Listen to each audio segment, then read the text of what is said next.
Hi, my name is Nina Belcher. I'm 55 years old. Today is April 18th, 2008, and we're in Sacramento, California. And Hello, I'm talking to my mother. I am Marian Wing O'Neill, and I'm 88. And today's date is April 18th, 2008. I'm in Sacramento, California, and across from me is my daughter, my fourth child, Nina, and I am her mother lately. Um, well, I thought a lot about this since I was notified that it was possible to be here, and I think my mind will probably just go blank. So ask me a question, Nina. Well, I thought maybe it might be good to start with just some of your memories of your kids. Well, you know what? I'd rather start with my own memories of myself or my family or the genealogy. Oh, that's fine My too. mother's side was Welsh, and they were immigrants who came over here in the latter half of the 18th century. And my grandfather went to work in the mines in Pennsylvania when he was 12. And they sent three of their children to college, and two of them graduated. And my father's family was from Cornell, and the name Wing is very well known in New York. He was the professor of agriculture. His brother was professor of agriculture at Cornell, and my grandfather graduated from Cornell as an engineer. And then he came to California to Stanford University among the first of the engineering department, and he had four children, three of whom went to college. And when his wife died of tuberculosis, as so many did in those days, and tuberculosis ran in our family from one to the other, he remarried Anna Colt Brown, who had two children too. So then he was a family of six. Several of them went to Stanford.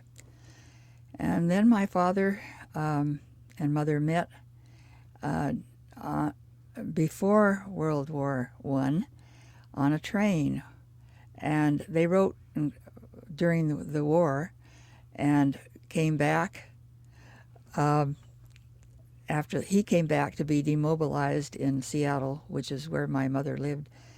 And my grandfather caught my mother's father caught him coming out of my mother's room, and immediately the next 2 days were turmoil, but then they were married, and that was that. Well, I think the people in Palo Alto were kind of upset, but she was greeted as my father's wife. But she had gone to the University of Washington in architecture, but she never finished graduating because she got married instead. But because of all these circumstances, I believe, my father went to Honolulu to be the foreman in a factory because jobs were scarce. And so I was born in Honolulu. I married in, well, let's see, I went to college at Reed College for 3 years and graduated from UC Berkeley, and then had 5 children. And my daughter would like me to talk about them. Okay. No, My we don't first have to. We have plenty of time. You can keep my it. first child was Steve, who was born in San Francisco. A very sick baby. Babies died in those days coming back from the Pacific, and he must have gotten it. So he was very sick and was taken away from me on the third day. So I sent him mother's milk for 2 or 3 weeks, and then he was discharged from the hospital, and there I was, alone because my husband was a in the merchant marine and gone, alone in a strange town with a new baby, and I don't think I did so well, but I learned, and he got to be fat and happy. Well, fat anyhow. And the next baby was a couple of years later, Judy, and then Gillian, and then Nina, who is sitting across from me, and then Sarah. And they are at present all alive, all healthy, all well-to-do, all flourishing like the Green Bay tree, as my grandfather might have said. They were very religious, my mother's family, Your being mother's Welsh. family was religious? Yeah, that's What what I what just said. but what religion? I believe that they were Baptists, but whatever it was, it required 3 days on Sunday and once in the middle of the week, and no dancing and no, isn't that the Baptists? I don't know. I didn't know that. Uh-huh. Was No dancing, no liquor, nothing. was grandma religious? My mother? Yeah. My mother was, what did I describe her as? A fanatical, liberal Yeah. woman, Yeah. feminist of her time. She passed that on to me. Yeah. But my father's family, as far as religion goes, came from a long line of pilgrims and Puritans and avant-garde religious people. And my father was interested in Unitarianism, so I decided when I got married that I was a Unitarian. And some of my children were taught to be Unitarians. And what else? Ask me a question. On your mother, on your mother's side, that that Welsh heritage, did you feel that was something that was passed down strongly in your family? The rebellion certainly was. It definitely, all the way down. I think that she probably got married to get away from her father, but because it was a very strict family and she rebelled. But she was always close to her sisters. Yes, fairly close, yeah. Yeah. But And her mother, Guy? yeah, Yeah. my grandmother was a gentle soul, but she could always stand up for herself. At any rate, somewhere I certainly learned to stand up for myself. It was a weird life. My mother and father were divorced when I was 9, and nobody got divorced then. Nobody at all. And they would argue over who should have custody. So therefore, my sister and I would go from one parent to the other, a year here, a year there, a year somewhere else, a year again. One of the worst consequences of that was that I never was able to keep anything, not relationships or even articles. Once my mother sent me to my father, and my hobby was rocks, and he had a fit when he had to pay for the shipping of rocks. It was quite expensive. So Maybe that's why you like rocks so much now. It probably is. Mm-hmm. Yeah. Mm-hmm. Yeah.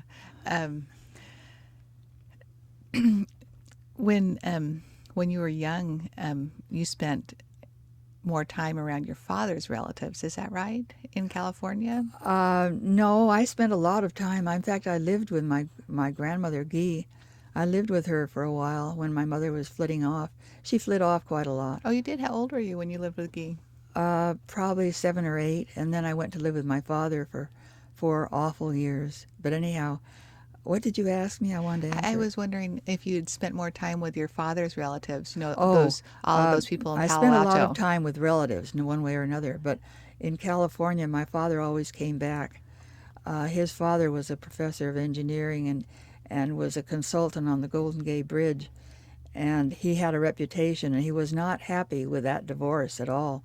And I believe that's why my father never was able to find a job in California. He wanted to. But anyhow, he worked for the Bureau of Engineering in Colorado. And we had a family cabin, Fallen Leaf, which we still have in the family. And my grandmother left it to 5 branches of the family. And we still have interest in it. We still spend time there. And all of my children spend time, and all of our relatives spend time there. Small cabin, has to be stretched widely. Do you think that it was Fallen Leaf that gave you an appreciation of your father's side of the family? Well, we have a genealogy that goes way, way back, and he and my grandfather would talk about our ancestors a lot.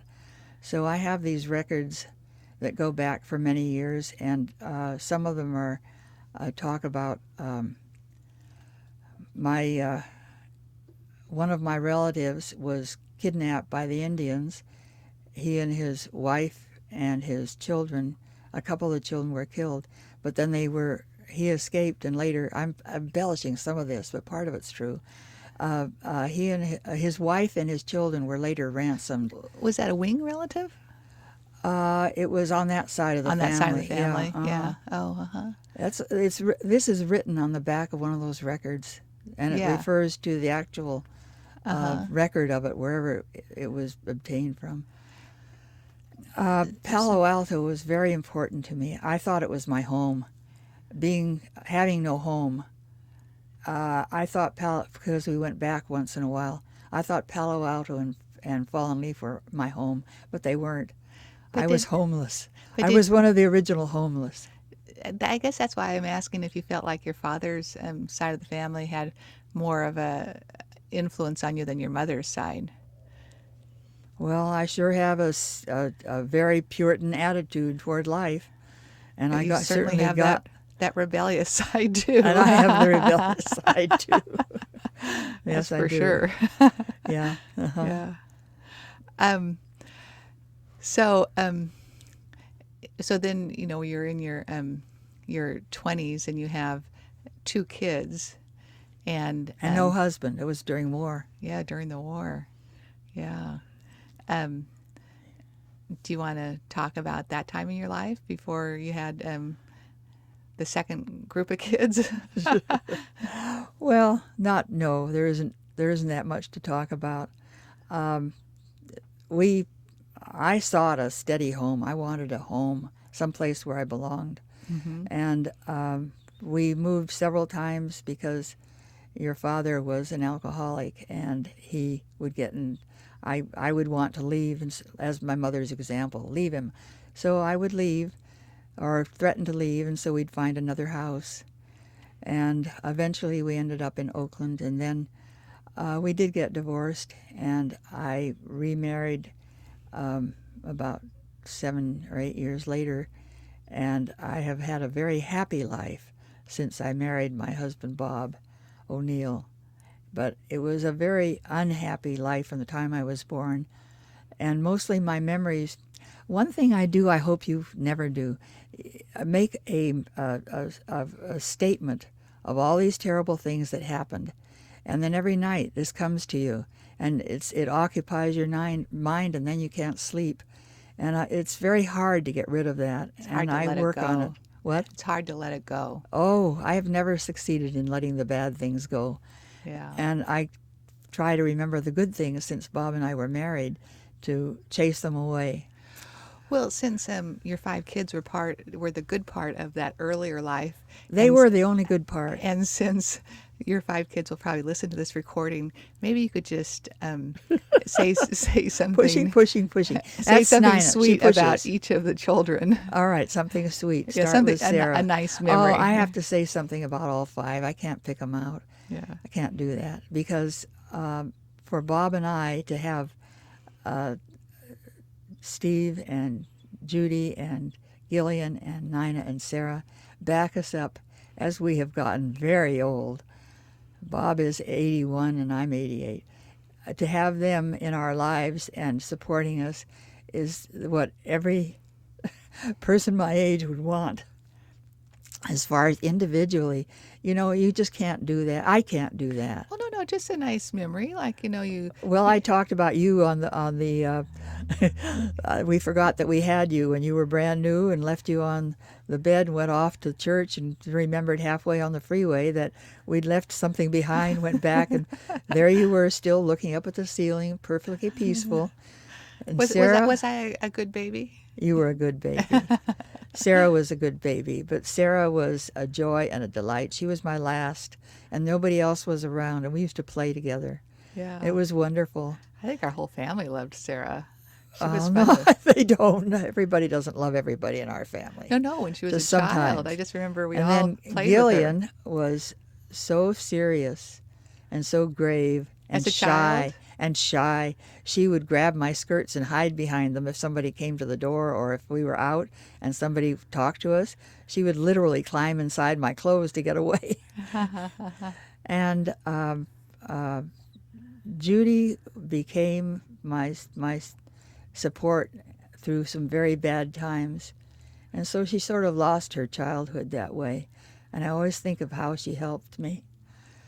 And then Steve was an experience because he was the first, and so he got experimented on, and he bore it bravely. And he was a cheerful, amiable, nice boy. He didn't deserve the bad times that he had.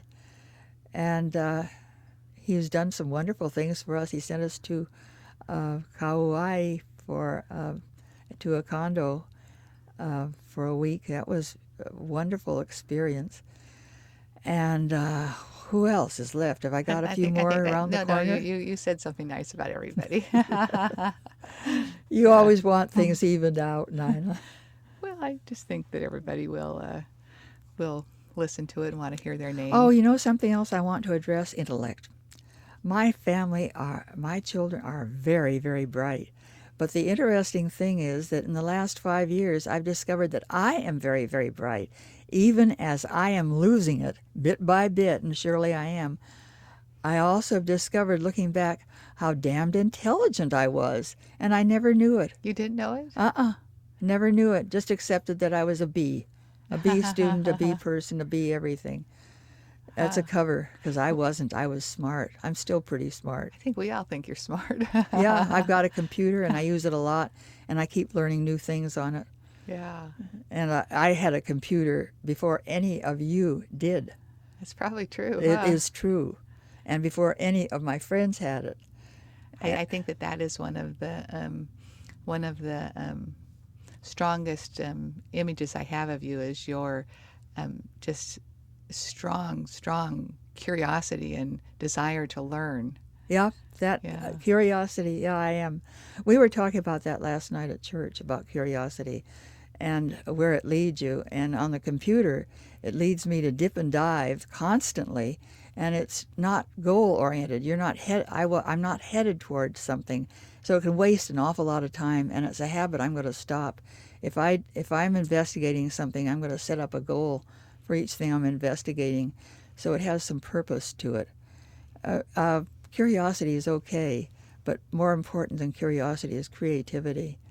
And being mechanical and computer-oriented, you can lose an awful lot of your creativity. I became an artist for 10 or 15 years, which was something I'd always wanted to do. And then as I got older, I stopped. I wish I hadn't.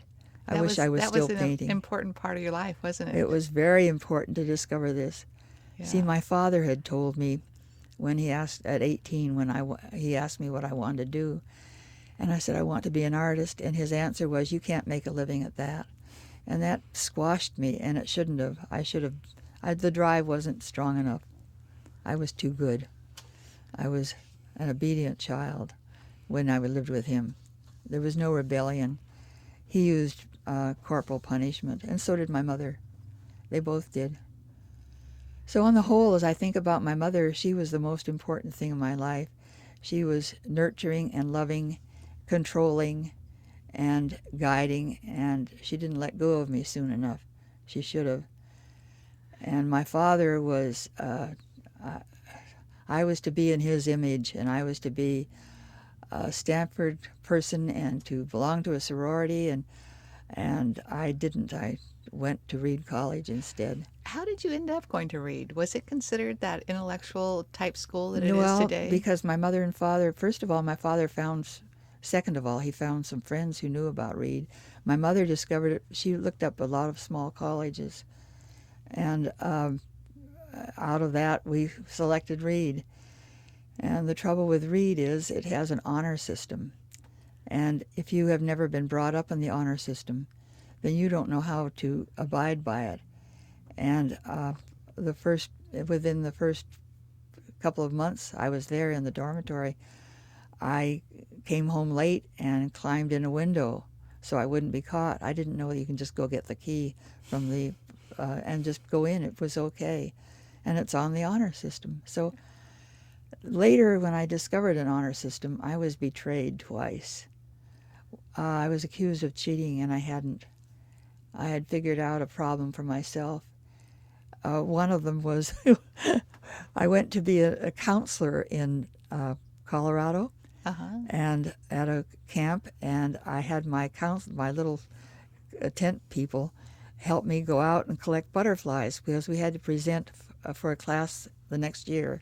We had to present a collection of some kind, and I was very meticulous, and I did very good work about everything I ever did. So they caught them, and I killed them, and I put them in the press and in between blocks of wood, and then I put the pins through them, and I lined the cigar boxes, and my instructor thought that I bought it. Oh, Yeah, how deflating, huh? that hurt me very hard. I told him Yeah. that I did it and told him how, but he didn't believe me. Oh, And the that's other time terrible. was at Cal. I had to leave Reed after 3 years because I had to repeat some work or leave. So I chose to leave, and I went 2 years later. I went to Cal to finish my college, and I was taking a beginning biology course where they didn't accept the courses from Reed. They wanted a course that was labeled biology, and uh, I knew how to use the equipment, how to smoke it, and how to trace the heartbeat of a frog after it was pithed and so forth. And we were having a test, and there was a partner, and I did it, and was talking to the partner, and my instructor thought that the partner, a boy, was telling me how to do that. So they gave me a C in that class, and I was doing A work. Well, see, So, that led to so you being a feminist. if it's part of it. Yes, it's part of it. Men, huh? And my poor husband, Bob, takes the brunt of it. But Although I've learned to treat him with great dignity because he deserves it. he does. Yes, he He's a does. very kind, loving Yeah, person. yeah. So I'm a kind, loving person. Actually, I had a lot of therapy down through the years, many times, different kinds. I probably could write a book about the kinds of therapy I've had. But the last one, which I had at Kaiser in Sacramento, or yeah, somewhere, maybe Roseville, the last one really worked for me. It changed me completely. I am a kind, loving person, and I can be one because what that terrible course, it was harsh, it was hard. What it taught me was to take the responsibility for my own life. After all these years, I am responsible. And this is what I hope my children feel. I hope that they feel responsible.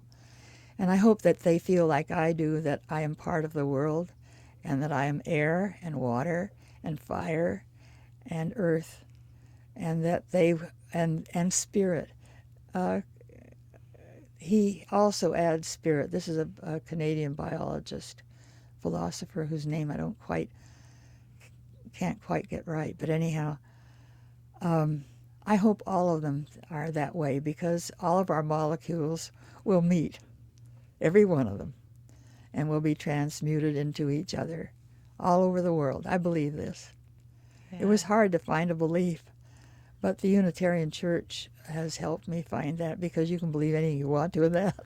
But that is true, isn't it, Mom? That it was hard for you to find something that you Very believed hard to in find because something I believed in. yeah, because I remember you once saying that you didn't believe in God, and that it was you didn't believe in anything. So That was true. yeah, I yeah, don't believe in names. Now yeah. I can amplify it. I don't believe in names for things, but I have quite a few things I believe in. But it sounds like you have found something that you have faith in. Yeah, I believe this is going to happen. So, Yeah. global warming or whatever the latest crisis is doesn't really matter because I am part of matter. Mm-hmm. And all of it, I believe all of it goes into itself, and that we're part of the universe and of the galaxies and beyond what we will never, ever know. And time becomes irrelevant. And time is irrelevant. Yeah, Mhm. yeah. And things work out for the way that they should, whether you understand Don't it or believe not. that. I don't Oh, I believe do that. believe that. I know you do. I do believe that. Yeah, I know you do. They Yeah. don't. Things don't. For me, things don't always work out for the best in life. I don't always People, understand it, but I just believe. like the people who came up while we were sitting waiting to do this, Uh-huh. and the people that came up. The first one was a street person probably, and a little bit lost, and she dipped into the basket of labels, and then she dipped into another basket. And then she asked some questions. And I think she'd been there before, and she knew, just roaming the streets. Yeah. Yeah. There's an awful lot that you can't understand. It's very hard to want to help everybody. It's a bad place to be. The only place to work to help somebody is with yourself and with whoever is next to you at the time. Yeah, it's kind of like how I think all of us want to change the people that we love, then the people that we're in relationships with, and that you learn all you can do is change yourself. That is the only thing that you have any And it's control over. awfully, awfully hard. To give that up. No, it's hard to change yourself. Oh, I think it's hard Have to you give ever up. tried to establish a new habit lately? Well, since I got old, I have all these medical habits, many, many medical habits that I have to have. I have the habit of I have to brush my teeth because that was always a way of protesting with me. It was not to brush my teeth. God knows how much my father must have paid for my teeth if a little hygiene would have helped. And Little fluoride. a little fluoride, right? To change a habit, to start picking up my clothes, to take care of myself. To take care of myself is so hard because my mother did everything for me, and my father demanded everything for me. He was so dissatisfied with me. There wasn't a class or a lesson that he did not find for me. Music, art, babysitting, gym, camps, typing, whatever he thought would make me better, he would try. He tried tennis with me, but he didn't realize that I was nearsighted. I never could find the damn ball. He gave that one up in That must disgust. have led to some frustration. Yeah, on the part of both of us. But that's another thing is when you look back, just like I was talking to you about Dad earlier, that people have such different ways of showing love, and so many people are very incapable of showing love. And by him finding all those classes for you, he may have been a strict disciplinarian and not very affectionate, but that was his way of showing. He cared. He really He did care. really cared about Yeah. me. Yes, I knew that. Yeah. Sometimes he would be tender, but I wasn't ready to receive any tenderness. Yeah. But he truly cared about me. And people are so in much his a way. product of their own upbringing. That Yeah. everybody's just doing the best that they can. Well, I try to say that. I try to believe that. I don't always believe it. I know it's hard to believe it sometimes. Yeah. I don't think I try to change my children anymore. I used to. I don't think anymore. No, I don't think you do. No. I don't. It is not that I criticize them. I just observe that You're just something they're opinionated. doing. All right, I'm opinionated. And there is nothing I am not opinionated, including this election. And right now, I want to state that I am for Obama, okay? That Really? could go in there. That man wrote two of the most personal, loving books. And he is so practical. He said that he didn't want to get tangled up in all the junk that they were asking him on the last interview. That when there were these important things, and for God's sake, the things that are in this world are so important. How can people be so lost? So there's so many things that need to be changed. For survival, for just this country to even survive. Although here's another thing on survival. Have you tried to actually practice anything that will help global warming? Because I have. Well, one thing I've become very aware of is all this excess packaging. Oh God, And that's terrible. not buying things that are just ridiculously packaged. Mm-hmm. Yeah, I know. 6 Yeah. packages, and especially medications, because I take a lot of medication for my lungs, and they all come wrapped in many, many non-reusable things that I use to give them to me. Yeah. Medication. But one thing I wanted to say, I know that you kind of see that the period that you were an artist was just a set period of time. But I remember back in our childhood that you were so artistic. You did so many things, like going to the beach and making those sand forms out of plaster, and Yeah. and with all our campfire and What did bluebird. I do with plaster at the beach? Well, we would go and you'd make forms and you'd put shells and rocks and then you'd pour plaster into it and then you'd come up with a kind of a At the beach? at the beach, I yeah, don't remember a that. plaque kind of, Yeah, yeah, yeah, yeah. yeah. Well, you were lucky to have me as a mother because I did lead you into those kinds of activities. And then I was going to say the other thing that I really I have to remember tell about you myself. is this isn't artistic, but it just kind of shows your. You could be so funny and so actually so courageous. I remember on our trip to Oh, I know Canada what you're going to talk about. when we thought there was somebody outside our Up on the tent. up on. Oh, in Canada. No, Okay. well, this is a memory I have is when we were coming back from Canada and we thought we had heard people outside the tent and we had just bought all this stuff at a special store in Victoria. And so we sat there and we listened and we were getting more and more scared. You know, we were all sitting, there was, Sarah, Gillian, and me and you in the tent and we were all whispering. We kept hearing these noises. And so you just charged out there and said, whoever's out there, here comes trouble. I was, and it was raccoons, of course. It was very funny.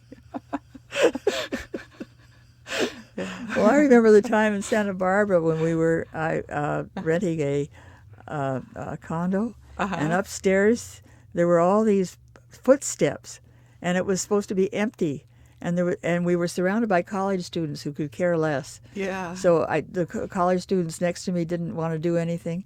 So finally, I grabbed one of the iron chairs and I said, "Whoever's up there, come down." And then we called the police. That was it. The college students didn't want to do anything, but they let me call the police. So they came, and there was Well, nobody up there.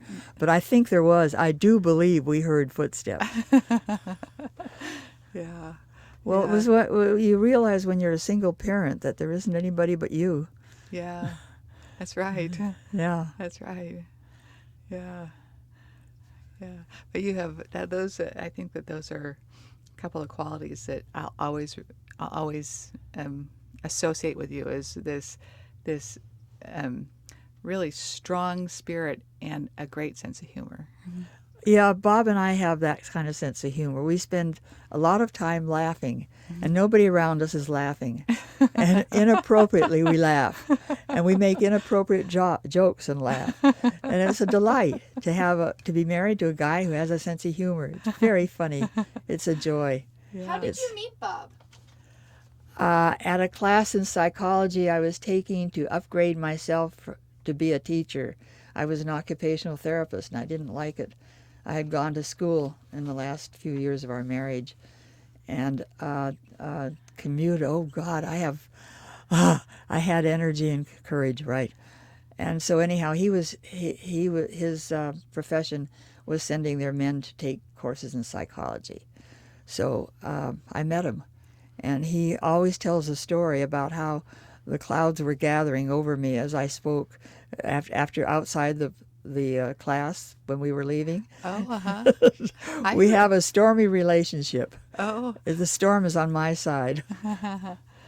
I remember because that was in Sacramento, and we used to drive down with you, and then you'd take the class, and I don't know, we'd go do shopping or something. You remember coming back when the moon was coming up? And I told you that it was an advertising sign. It comes up very orange behind the mountains. And you all believed me? Well, I do remember many things that you said that we believed that turned out not to be true. Like that hike we took to Echo Lakes, and Gillian and I must have been 12, 11, 10, 11, 12, and we didn't want to go hiking. And we were just moaning and groaning, and you said, see these tracks here? There's a bus, and when we get to the top, we can take the bus back. And I didn't, you did I? did, and we were so, so disappointed and upset that you had lied to us. In fact, I think about I hike on that particular trail often now, I and know. I think about it every time I do.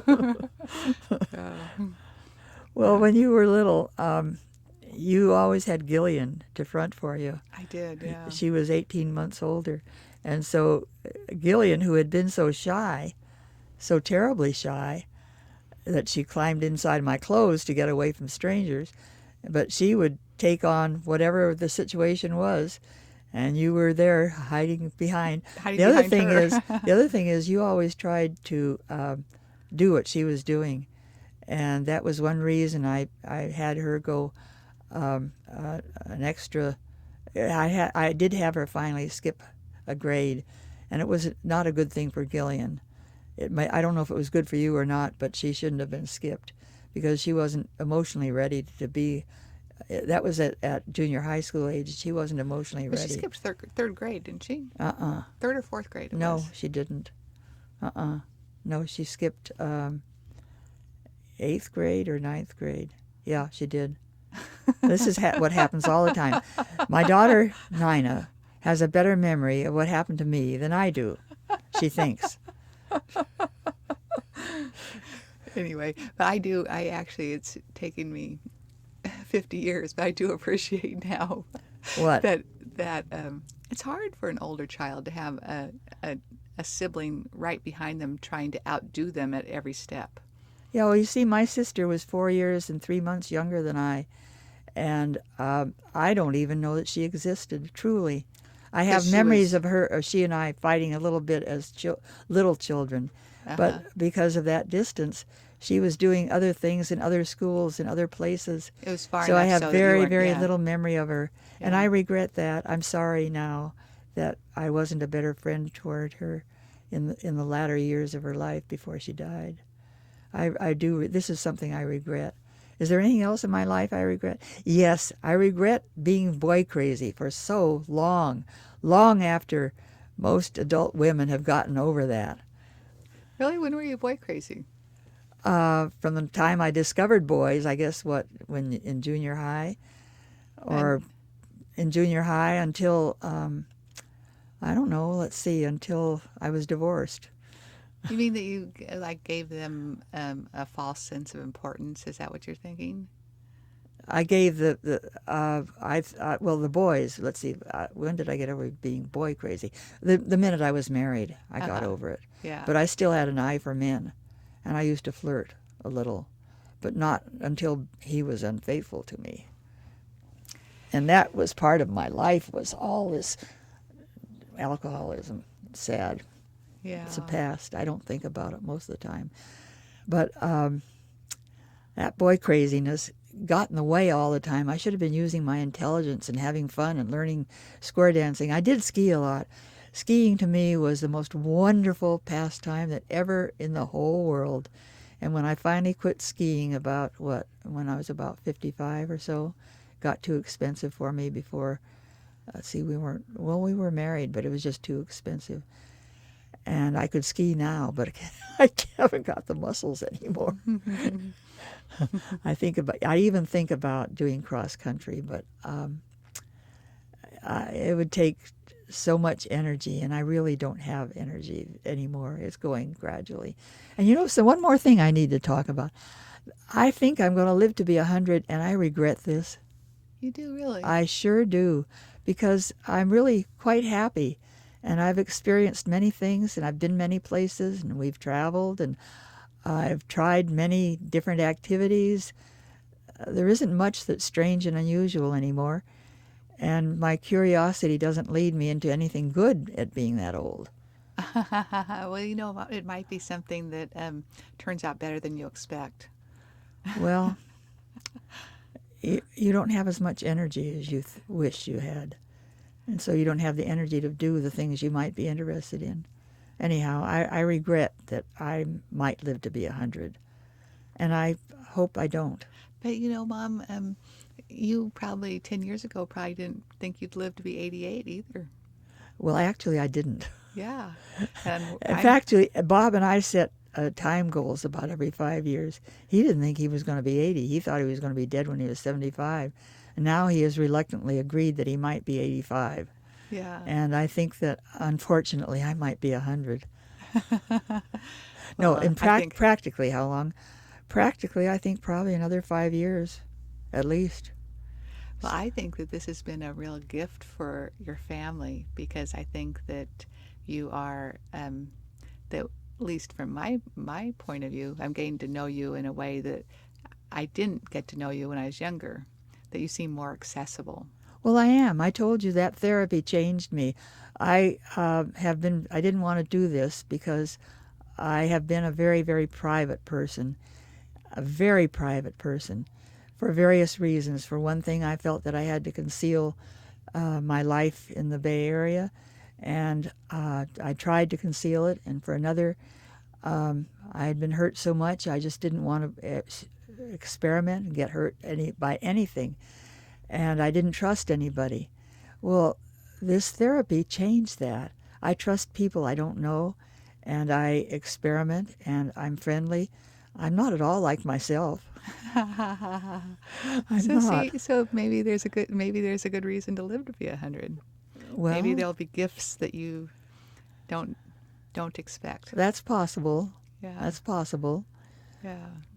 Actually, Bob and I have started gardening again. That's because of the high cost of food.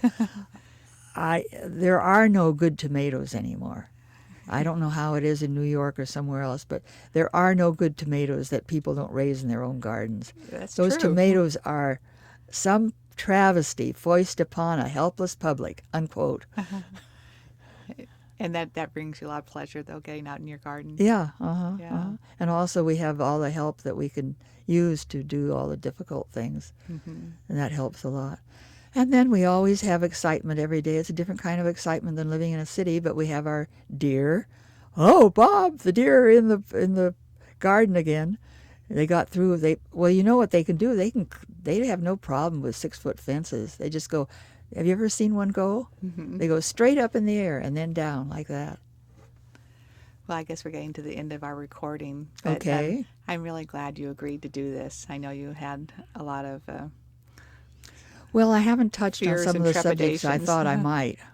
I don't think that it's anything I've said is embarrassing Oh, to anybody.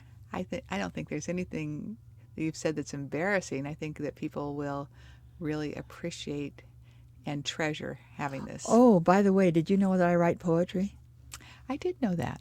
Well, I do, and Hmm. it's cuddled away in a little folder called haiku. And Haiku, it's yeah. good. It's good. Bob, who is a poet, my husband is a poet, Uh-huh. and he says it's good poetry. See, your creativity is still expressing. No, And these are old. I don't do very much anymore. Is that the end? Yeah, I have one last question before we finish up. In your paperwork, you say you're a very old feminist radical. What does feminism mean to you?